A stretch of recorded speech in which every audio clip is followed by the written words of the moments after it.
Hello, good afternoon, and a very warm welcome to all of you. My name is Tom Livock from AccessPay.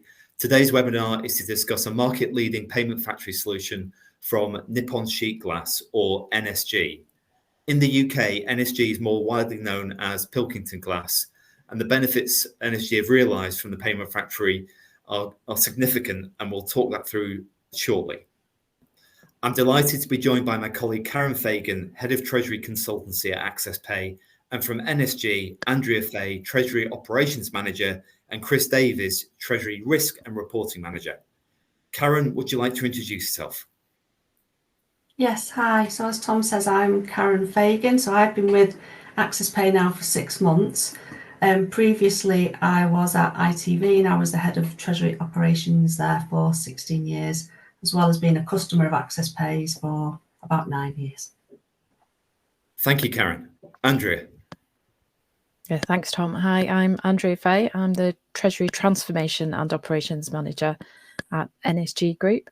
I've been with the group for over 25 years, all in Treasury, and I'm currently responsible for the smooth running of the day-to-day activities of both front and back office, and also any additional Treasury improvement projects, such as this one we're going to discuss today. Great, thanks, Andrea. And finally, Chris. Thanks, Tom. Chris Davies, Treasury Risk and Reporting Manager at NSG, who I've worked for about 13 years now, mainly in a front office Treasury role. And for the past 8 years, been working with Andrea on the payment factory solution and transforming NSG's cash management. Great, thanks, Chris. So in today's webinar, we're going to spend 30 minutes or so discussing, firstly, what was the background to the NSG payment factory? Secondly, what's the solution behind the payment factory? Thirdly, what's the current coverage of the payment factory? And then finally, fourth point, what were the benefits, or what are the benefits that you've realized? If you do have any questions, please go to the chat box and we'll do our best to answer any questions as we go. If we run out of time, we'll come back to you after the webinar. This webinar is being recorded, so if you'd like to watch again or share with your colleagues, you'll receive a link via email at the end of the session. So let's get started. Andrea, it'd be great if you could start by describing what life was like for your finance teams before the payment factory. How were your finance teams organized, and what did the process for payments and statements look like? Yeah, sure. So NSG are a global glass manufacturer. We're headquartered in Tokyo, Japan, and we actually manufacture or sell into over 100 countries currently. So we have quite a large number of subsidiaries, both overseas and in the UK. And our subs all have to comply with group policies, but when it comes to cash and bank day-to-day activities, there has always been quite a high level of autonomy. So different subsidiaries have different processes all over the globe. We did try to centralise. So about 15 years ago, we implemented a shared services centre in Poland. But when we started to look at it, we found that most of the processes that moved were just basically lifted and shifted. So those very diverse processes were still being done, although just done in a different country. So there was a huge amount of manual effort involved and a complete lack of standardization. So fairly sprawling and quite messy. So Andrea, even though you had this shared service centre, everything was still very much manual then, is that correct?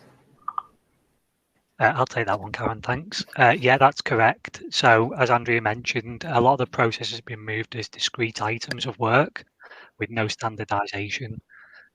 So we had things like manual processes to upload payment files to online banking platforms and all the associated risks with that, such as fraud or error. And yeah, within the wider sort of business, this caused a significant number of issues for teams like the IT team, needing to support such a diverse level of connections to banks, payment file types, processes. It was really a significant amount of work for everyone. And then for other teams such as audit, in terms of the actual compliance of these processes with group policy, it required a lot of travel, a lot of manual work to actually check that these were sufficient and met the group controls. So yeah, a really diverse and manual effort that went just beyond, not just to the teams that actually use these processes, but way beyond that to a number of the support functions within the group as well. So as well as those manual payment processes then, and before you put the payment factory in place, how was everything reconciled? Similarly, Karen, there was a lack of automation within the ERP systems across the group. So statements and the associated clearing off those bank statements was performed manually on a daily basis, which was a significant time drain on the business really with such a manual process. Teams like the AR teams and the clearing of those customer receipts would take hours a day for specific business units. And that was obviously quite a repetitive task, which leads to things like poor job satisfaction. And for the group, it's not actually value-added tasks that these employees are actually performing. So yeah, a real drain on the business, I would say, by not automating that. Thanks, Chris. I guess we're starting to build a picture now that although you'd centralise your payment and cash management process in the shared service centre for all the different countries, it was still very much a manual process and labour intensive, carrying out mundane tasks. What was the initiative behind the payment factory? Where did the idea come from and who was the main champion? Yeah, so in answer to that, we actually implemented Swift connectivity via AccessPay back in 2015 for our treasury payments and our own bank statement import for cash visibility purposes. Once we'd finished that project, we actually found it worked really well, but we could see there was potential to actually use the solution across the group in other areas. So we wanted to share the benefit basically, but we didn't know where to start. So we spent quite a lot of time discussing the solution we already had and the scope of our group with a number of probably cash management teams and client advisories with our banks. And one theme kept coming through very, very strongly, and that was that a payment factory and a collections factory would be a good idea and a really up-to-date, leading edge type solution, but quite a significant task to undertake. Yeah, I think just on the themes on the slide, so the key concepts really that we came up with was we wanted to try and as much as possible come up with a single standardized process for payments that was as automated as we could make it. And then for the wider group, we were looking to reduce the number of bank accounts and banks that we dealt with, trying to centralize these to within our core relationship banks. Through that, we'd be looking to reduce our bank fees for account maintenance and payments by accessing the most efficient routes for our payments. I think a key one for us within Treasury was to try and centralise as much cash as we could from across the group to use the liquidity to pay down debt and reduce our finance costs. We're also looking at better control over our payments processes to reduce errors and fraud. I think some of the other things that maybe aren't on here is we really like the idea of being bank agnostic and quite agile with our banking. So as our syndicate of banks moved and changed over time, we could move our ancillary business and our payment processes to new relationship banks, or if there was new functionality that someone offered as a market leader, we could change our processes over quite quickly. So they were the key concepts of the payment factory that we got from those meetings with the consultants.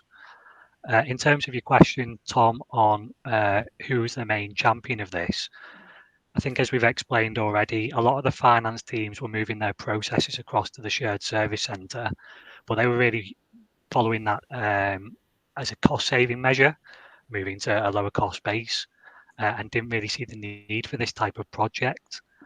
So there's no obvious business user, I would say, to actually lead this. So it was Treasury who championed it within the business and was the real driver in terms of trying to get this off the ground. So once you came up with the concept, how did you then go about coordinating the teams internally and also sourcing your integration partner? Yeah, so once we had the concept, we then had no idea how to start implementing ourselves. So we engaged some consultants to do a very brief review of the group, and we arranged a series of meetings followed by 2 workshops where we were able to bring in a number of our colleagues across different departments.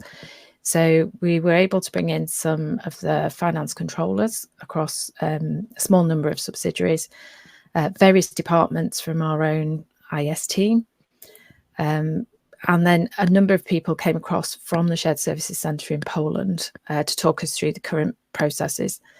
So we covered AP, AR and cash and bank, and Chris and I, of course. So amongst us, with the consultant's guidance as well, we actually came to a design that we felt would actually work, and we thought we had the bare bones of the solution.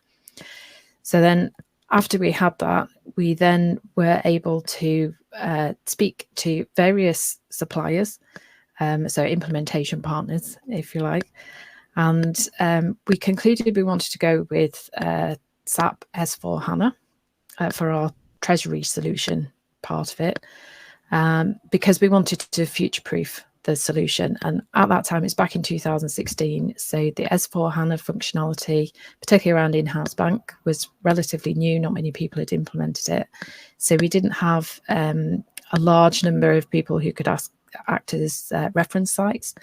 So we did actually turn to peers, so contacts in the Treasury world, people we knew through consultants on LinkedIn, and had advice on whether that solution would actually fit our design, which was very, very useful. And then putting all that together, we actually had a suitable implementation partner, a really good project schedule, and then the people who all joined us in the original workshops internally were also able to form our project team. So those people who'd helped design it were able to help us implement it. So it's clearly a big project, big finance project. It involves lots of different stakeholders and different resources. But did you come across any specific challenges getting this project off the ground? How long have we got? I think it was just half an hour this session, wasn't it? I'd say from a personal perspective, and with this being led by Treasury, I would say that we had no experience previously with any ERP or with SAP itself, or responsibility for the AP or AR process. So I'd say it was a really steep learning curve for both myself and Andrea to get involved and to lead a project of this size, certainly from a technical point of view. And then separately, just with the number of different stakeholders that we had within the project itself, it was quite challenging to, manage the communication across so many different stakeholders and really begin to understand each other's technical language. Asking for the same thing from a SAP consultant versus someone from Poland who's done this process for a number of years versus from a bank. You can think you're asking the same thing from all 3 of them, but actually it turns out they all have a different name for it. So quite challenging. I'd say separately as well, from NSG side, we're not a cash-rich group and we don't have a large IT team. So we have a limited amount of resources to put towards a project like this. So that made it quite challenging in terms of managing time and, commitment of people and making sure we were actually sufficiently resourced. And then finally, in terms of getting buy-in from the top, we had to be very clear with the potential benefits of this and what value we thought that we could add to the business by implementing the payment factory, both in terms of direct costs and also in terms of what sort of business we wanted to be going forward. I think on top of that as well, the project management side of things was very new to us. I don't think the group had tackled anything quite like this before. And in addition, Chris and I, as Chris has already mentioned, there's a very steep learning curve for us, but we were actually acting as the support for the businesses we were trying to bring in on the pilot stage. So as we were still learning things ourselves, we were trying to actually manage people's expectations and answer their questions as well. So quite a lot of juggling going on. But there was considerable pushback from different areas where, in particular, we were making changes. So as usual, I think it's a very common theme, the resistance to change. But there was a lot of pushback, and in particular, people were not particularly keen on the standardization we were trying to implement. So they had their own processes, their own ways of doing things, which obviously they felt was the correct way to do things. But we were trying to take a step back and a high-level overview. So our standard process we felt would fit everything, but there was actually quite a lot of review work done. So every time points were raised, we had to go back, revisit, and just make sure that we did have the correct design to actually cover all the processes and all the issues that people had raised. That's some learning curve you went on, Andrea, Chris. Amazing what you achieved given the challenges you faced, new technology, multiple stakeholders, and you learning as well on the job for something that had never been implemented before. Amazing what you've been able to get through. So I guess now we're at the stage where the payment factory has been completed. And you've gone through that whole implementation cycle. Having done the initial design work, it's now been implemented. And this next slide is showing the actual solution. Could you take us through the key parts of the diagram? On the left-hand side is SAP, those SAP systems that you mentioned, Andrea. Then there's an SAP Treasury system in the middle with AccessPay connected on towards the top right to SWIFT and your banks. Yeah, I'll take us through this one, Tom. Thank you. So just to go back to 2015, as Andrea mentioned, our original sort of entry into this sort of project was connecting our treasury management system, City Financials, to AccessPay for our high-value treasury payments, and also receiving statements back at the end of each day for automatic reconciliation. So you can see those two boxes at the top, connecting the TMS to AccessPay and then out to the relationship banks. As you mentioned, Tom, we were originally in 2018 running the pilot phase. Initially, this was for 3 countries to come into the payment factory, 13 SAP company codes. We offered 2 different currencies for through the payment factory.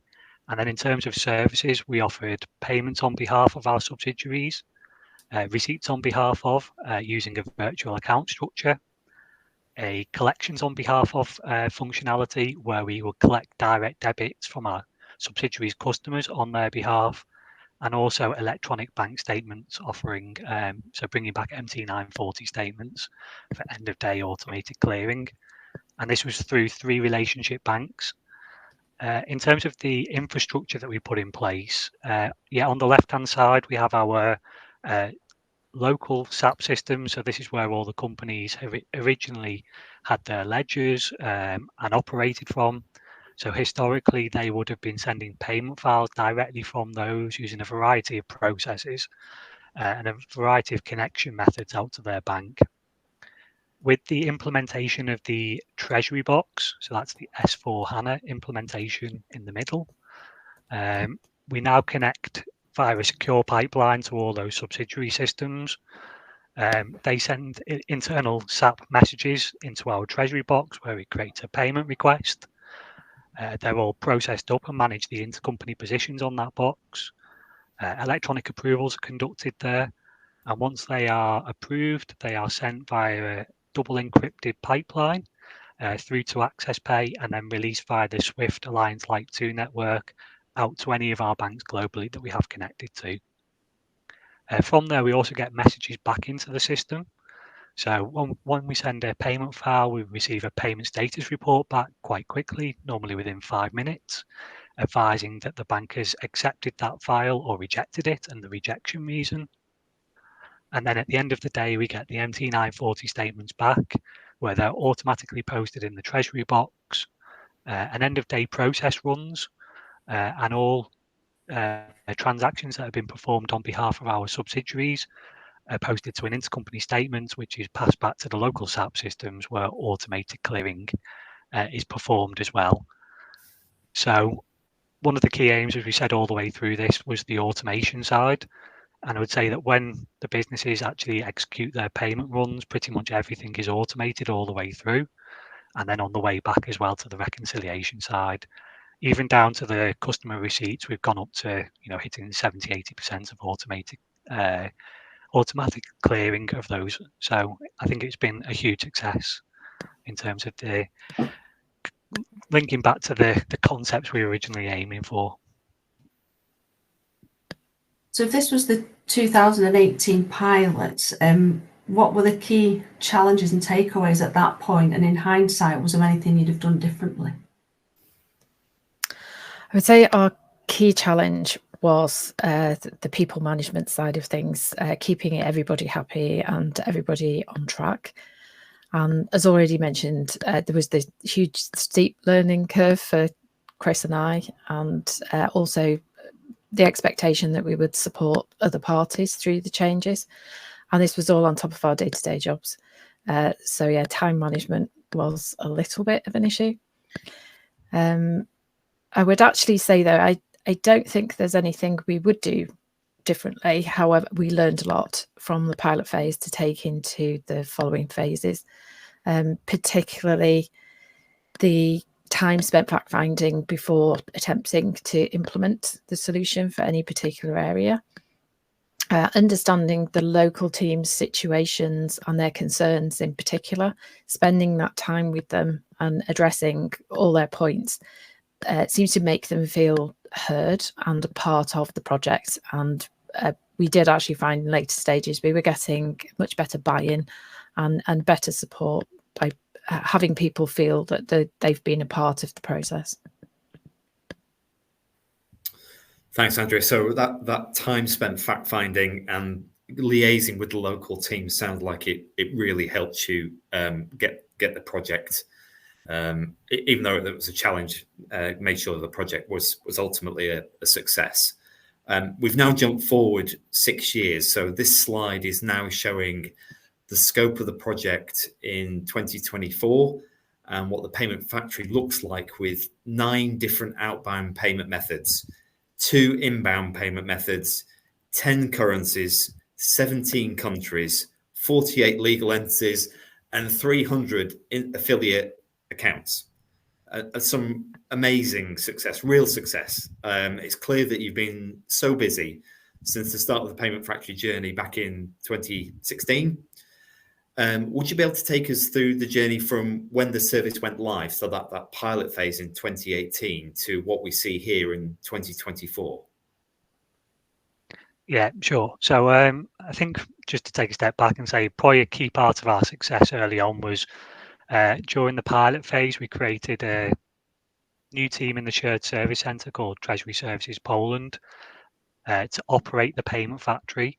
Initially, this was one person, and they were able to act as almost a payment specialist to coordinate across all these different company codes and really, help drive best practice across these different regions as well. In terms of the journey, I would say that from the pilot phase, we were asked to roll out across Europe, especially to other countries who were supported by the shared service centre.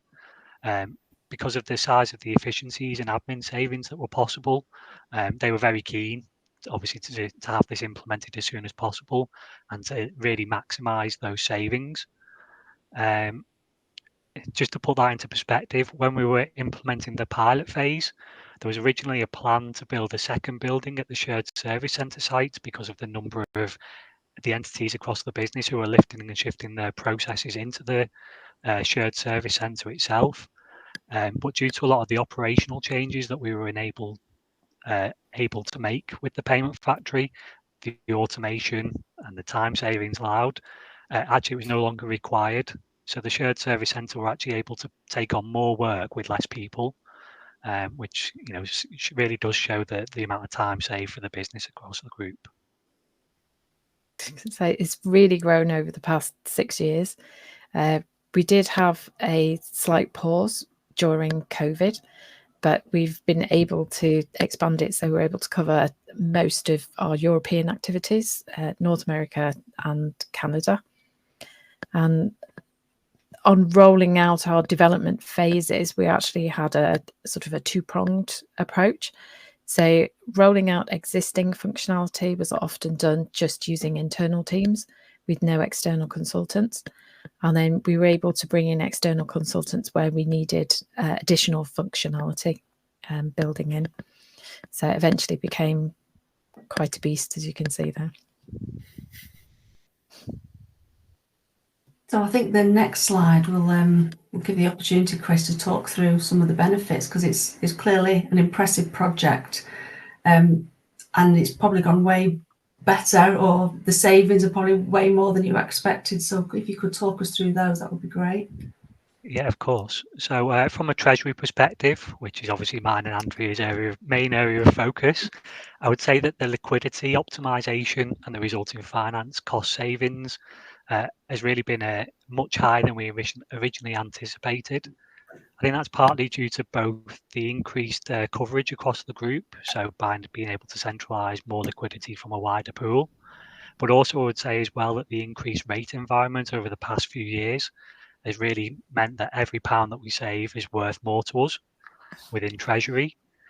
And then, yeah, from an operational perspective, the automation that we've been able to give, as I said, has driven huge cost savings within the group and administrative savings. It's really allowed more work, as I said, to be moved into the shared service centre. And, you know, these standardised processes mean that that process is a lot more smooth than it was historically. So, you know, people in the shared service centre already know how the payment factory works. They're able to pick it up and use it straight away. So they don't need, for example, as many people to cover for holidays, because other people can do that now. I would also say, you know, on payments and controls and fraud prevention, it's really allowed us to rely more on the sort of the control environment that we have in place and be more sure that that's being followed correctly across the group. In terms of examples of that, it's actually allowed us to step in and stop an in-progress fraud attempt on our business, and it's also helped, you know, in other areas such as sanction screening for payments to Russia after the invasion of Ukraine, and also as well in terms of things like the collapse of banking groups like Silicon Valley Bank in the US. We're able to stop payments almost instantaneously from going to that collapsed bank. So really touched a, you know, much wider area than we originally envisaged, I would say, with that. And similarly, back to what we said about the job satisfaction at the start of when people were having heavily manual processes, I would say that by automating a lot of those, we've actually been able to shift a number of employees into more value-added tasks within the business. So potentially there's a multiplier effect there in terms of, you know, the savings, maybe admin savings we're achieving may actually be then reassigned to somewhere which gets a second benefit somewhere else as well by more value-added tasks. And then one of the things we didn't really envisage at the time was by automating these processes, we actually put a number of the building blocks in place for the wider business to come along after us, really. And there's a number of projects that are ongoing now that are really built off the back of the payment factory to transform both the AP and AR areas of the business. So I think we were quite pioneers within the NSG group at the time as well. I think a lot of people have learned that it is possible, and, you know, really tried to follow in our lead, I would say. So even more benefits to come, hopefully. So yeah, you mentioned earlier that some people weren't particularly keen on the idea of changing the way of doing things, but how do those people feel now? Have they sort of come along the journey with you? Are they happier for it? I would say they're our biggest fans. But yeah, I was going to say the same thing. Yeah, that people in the pilot phase who were extremely resistant to change are some of our biggest cross-sellers across the group now. I would say that they really do push it and say that, you know, it has transformed their business really. So it was quite nice, wasn't it, Andrea, to have such a change, I would say, in attitude over. Very nice. Yeah, very nice to get to that stage. Yeah. Chris, Andrea, thank you so much for taking us through that journey. Clearly, it's been an absolute learning curve to start with some trepidation initially, and then with the results you've got, as you said, you've turned those opponents into not just supporters. It sounds like those people in the business now absolutely think this is the best thing, or one of the best things that has been implemented. So congratulations to both of you for achieving what you've done. We've just got some time left for some questions. The first one is, could you elaborate on the additional functionality of POBO, Robo, and the bank statement upload that you mentioned earlier, Andrea? Yeah, on top of all those things, Tom, we've been able to develop in 2 key areas. The first, we've actually implemented a new payment method to settle invoices that are intergroup. So across our subsidiaries, still in the same 10 currencies we've already implemented. And this will replace a fairly manual process we currently do across the group on a monthly basis. Relatively expensive, and that just nets everything down. So we've got this multilateral netting system, and this just one small payment method will immediately replace all of that and save the cost of that. And then additionally, very recently, we implemented what we've called PIN payments, so payment in the name of, particularly for our Polish entity, but we see potential uses anywhere where there may be restrictions, currency restrictions, legal restrictions. So this is where we actually give the benefits of the automation of the payment process itself, but we're just passing the payment files onto the original bank. So we don't build up any intercompany positions. We're not using the in-house bank solution itself, but we are using all of our automation benefits, including the approvals within the system and the full electronic audit trail. So another question.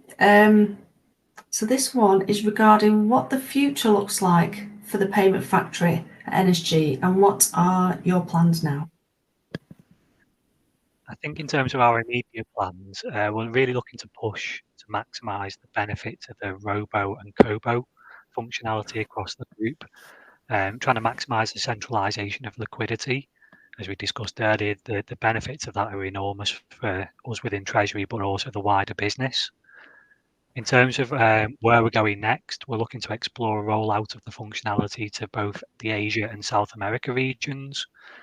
I think we need to use the knowledge we've built up over the past few years to tackle such complex regions. But I think we've got all the building blocks we need to have in place now, and certainly a lot of the expertise that we feel we need to tackle such complexities. Then I think we've just got one final question. So this is from a company who's currently considering a payment factory. What would your advice be to help them achieve the results you've seen? I would say, firstly, take plenty of time during the design phase. Find a solution that you are sure will work for you, and particularly don't hesitate to ask for advice from your consultants or any other available sources. So your peers, bank cash management teams, as already mentioned, we used as many sources as we could find for input to actually pull all those threads together to design what we thought was quite robust. And also, I think we have mentioned a couple of times, and the theme does come through quite strongly, involving stakeholders, particularly those who are going to have to deal with changes in processes as early as you possibly can in your process. Yeah, just from my side, I think I'd just add to that you have to be committed to your solution and confident that you'll deliver the benefits that you expect. And I think that one of the key things we've had to show during our implementation is that resilience is quite an important requirement and skill. But certainly the benefits and the pride that you can take in such a big project, is something I've really enjoyed as well. I definitely think you can say both of you must have bucket loads of resilience, given the journey that you've talked us through. Thank you so much. Well, we're just about at time. So firstly, I'd like to thank Andrea and Chris for sharing your extraordinary payment factory journey, including the advice, guidance, and the challenges along the way. Okay. Yeah, thanks, Tom. And thank you. And thank you to you for joining this webinar. Thank you. Thanks, everyone. You and goodbye. Thank you.